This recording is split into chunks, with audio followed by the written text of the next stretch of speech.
할렐루야. 아침 7시에 찾아가는 하나님의 말씀 서주호 목사입니다. 오늘은 여호수아서 14장 12절 말씀 제가 읽어드리겠습니다. 그날에 여호와께서 말씀하신 이 산지를 지금 내게 주소서.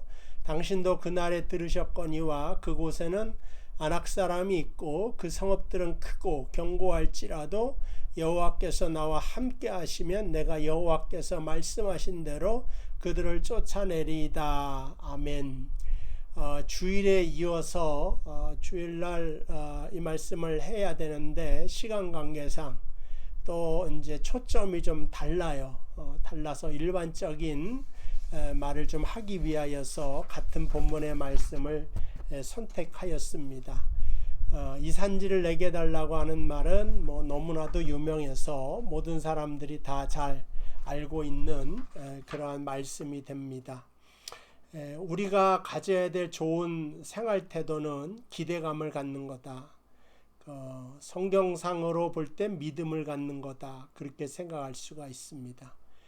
아직 경험하지 못한 내일이지만 불안해하거나 회의적으로 의심하는 태도를 취하는 것보다 기대하는 마음을 가지고 살아가는 것이 훨씬 바람직하고 하나님의 뜻에 가깝다. 매일매일의 하나님의 주시는 하루는 놀라움으로 가득하다. 누가 그런 말을 했어요, 시인이. 그러나 우리가 기대하고 있을 때만 그 놀라움을 볼 수가 있고 들을 수 있고 느낄 수 있는 거지, 기대감도 없고 믿음도 없는 사람이 하루하루를 경이롭게 기적처럼 바라볼 수가 없다라고 하는 것입니다. 그러므로 이 기대감은 하나님께서 우리에게 바라시는 태도라고 말씀드릴 수가 있습니다. 기대감은 언제 기대할 수 있느냐? 내가 분명한 꿈과 목표를 가지고 실행하고 일을 하고 있을 때 기대할 수가 있죠. 우리가 목표도 없이 하는 것도 아무것도 없이 내일에 대한 기대감을 가질 수가 없는 것입니다. 도전하는 것이 있고 기대감이 성취될 것이다. 그러함 속에서 우리의 삶이 기대감으로 더 풍성해질 수가 있다 하는 것입니다. 신앙생활 하는 분 가운데 간혹 신앙심이 좋은 것 같은데 운명론 속에서 헤어나오지 못하는 분들이 있습니다. 입으로는 하나님의 섭니다, 하나님의 인도하심이다 라고 말하지만 그 저변에는 운명론으로 어쩔 수 없다, 이것을 교묘하게 이 신앙으로 이렇게 포장해서 그냥 순응해서 살아가는 것만이 하나님의 뜻인 걸로 알고 있는데 그렇지 않다. 성경에서 보면 운명론에 빠져 있는 사람을 오히려 그것을 끊고 새로운 피조물로 만드는 하나님의 역사. 그러니까 이스라엘 백성이 노예로 400년간 살았으니까 우리는 노예의식이 가득 채워져 노예 운명론 속에 살고 있는 사람이지만 하나님은 그것을 깨트려서 너희는 하나님의 백성이다.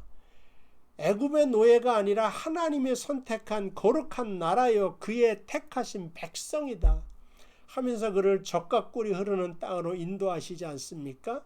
그것이 바로 하나님이 하시는 일이라고 하는 겁니다. 노예라는 운명 속에 살아가고 있는 사람을 하나님의 자녀 되게 하여 주시고 하나님의 아들 되게 하시는 것이 바로 주님의 뜻이다라고 하는 것입니다. 디트로이트의 헨리 포드가 자동차 회사를 만들죠. 지금은 미국의 자동차 산업이 예전만큼 못해요. 그래서 러스트벨트라고 대표적인 도시가 디트로이트가 되었지만 이 헨리 포드 부부가 거기서 공장을 차리고 사업을 할 때 옆에 이런 글귀를 써놨다 그래요. 남편 포드는 믿음을 꿈꾸는 자이고 아내는 믿음으로 기도하는 사람이다. 믿음의 사람은 자기의 꿈을 현실로 바꿀 수 있는 능력 있는 사람이다. 그래서 인류 역사상 전부 다 말로 가는 시대, 그렇지 않습니까? 막 이제 산업혁명이 돼서 기차까지 나왔어요. 근데 헨리 포드라고 하는 이 사람을 통하여서 믿음의 비전을 가진 이 사람, 기도하는 아내를 통하여서 각 가정, 각 개인이 스스로 운전해서 다닐 수 있는 시대를 열어버린 겁니다. 그러니까 역사를 완전히 바꾸어 놓았고 지금도 도로에 다 승용차가 다니는데 헬리포드의 역량이 아직까지 놓여져 있는 것을 볼 수가 있습니다. 그래서 한평생 이 사람들은 추구해야 될 분명한 목표를 가지고 살았고, 목표를 달성하기 위해서 기도하면서 믿음으로 도전한 사람들이었고, 하나님이 함께 하심으로 그것을 이루게 만드셨다고 하는 겁니다. 그러니까 이 사람은 날마다 기대감 속에 살아가요. 맨 처음에 자동차 만들었을 때 지금 돈으로 하면은 몇십억 나온 거예요. 하나하나 부품 하나하나 다 만들었으니까. 근데 헬리포드는 이거를 대량 생산, 공장으로 만들고 모든 사람이 길가에 자기가 만든 승용차를 끌고 다니는 꿈을 꾸면서 아내는 기도하면서 나아갔더니 역사 운명을 바꾸게 된 것입니다. 오늘 갈렙이라고 하는 사람이 정탐꾼을 갔다 와서 여호수아 갈렙만 긍정적인 말을 하죠. 나머지 10사람은 다 부정적인 말을 하는데 백성들이 다 10사람의 말을 듣고, 그래서 그 형벌로 그 사막에서 40년을 유리하고 방황하지 않습니까? 이제 40년이 지난 다음에 여호수아 갈렙만이 가나안 땅을 밟습니다. 오랜 전쟁, 오랜 여행 가운데 지치고 거의 지칠 대로 지쳐서 이제 그만 싸움했으면 좋겠다. 그래서 땅 분배한 거 제비 뽑아서 갖고 이제 그만 평화롭게 살자, 이런 생각을 다 가지고 있을 때 갈렙이라고 하는 사람이 일어나서 이 산지를 내게 해달라고. 거기는 견고한 성읍 안악자손이 있지만 지금도 내가 강건합니다. 그러니까는 내가 충분히 정복할 수가 있다. 이러한 여호수아를 통하여서 우리는 많은 교훈을 받게 됩니다. 갈렙이 말하기를 내 나이 85세입니다. 하나님께서 나를 사랑하셔서 45년 동안 살게 해주셨는데, 그러나 아직도 나에겐 힘이 남아있고 강건합니다. 이 산지를 내게 달라고 하는, 그날에 하나님께서 약속하셨고 말씀하셨던 그 땅을 나에게 달라고 하는 이러한 도전하는 마음, 이것이 우리 믿는 사람에게 꼭 필요한 마음이다 라고 하는 생각을 갖습니다. 저도 이제 50이 됐는데, 사람 나이가 50이 지나면 두 부류가 있다는 거예요. 근데 한 부류는 대부분 무기력하면서 인간의 인생의 목표를 상실한 채 하루하루 즐기면서 쾌락을 추구하면서 어떻게 하면 살까. 근데 한편으로는 갈렙과 같은 소수가 있다는 거예요. 목표를 가지고 도전하면서 사는 사람. 메가다 장군이 이런 말을 했어요. 단순히 오래 산다고 해서 늙는 것이 아니다.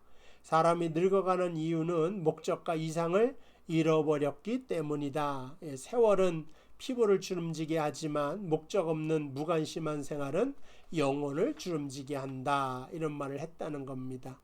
시애틀의 워너세이라고 하는 박사님이 연구를 했는데, 은퇴 이후에 65세에 은퇴를 했지만 그 사이에 있는 그 한 2,000명의 사람들을 조사를 했는데, 은퇴를 했지만 그 나이에도 불구하고 목표를 정해놓고 날마다 능동적 활동적으로 사는 사람은 70세가 되더라도 여전히 활동적으로 살아가고 있는데, 그런데 은퇴 후에 이제 무기력하게 하루하루 이렇게 보내는 사람에게는 뇌도 그만 쇠퇴하여 빠른 치매가 찾아오게 되고 근육 손실이 배 이상 빠르게 되었다 하는 그런 논문의 발표를 한 것입니다.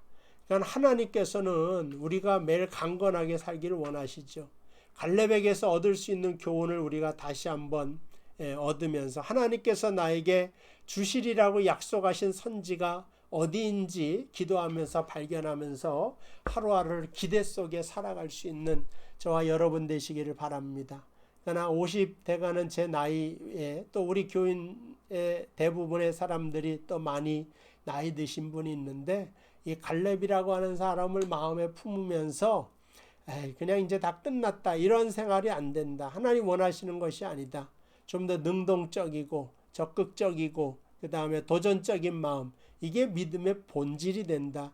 기대함 속에서 내일 하루하루를 살아갈 수 있는 여러분 되시기를 주님의 이름으로 축복을 드립니다. 기도하겠습니다.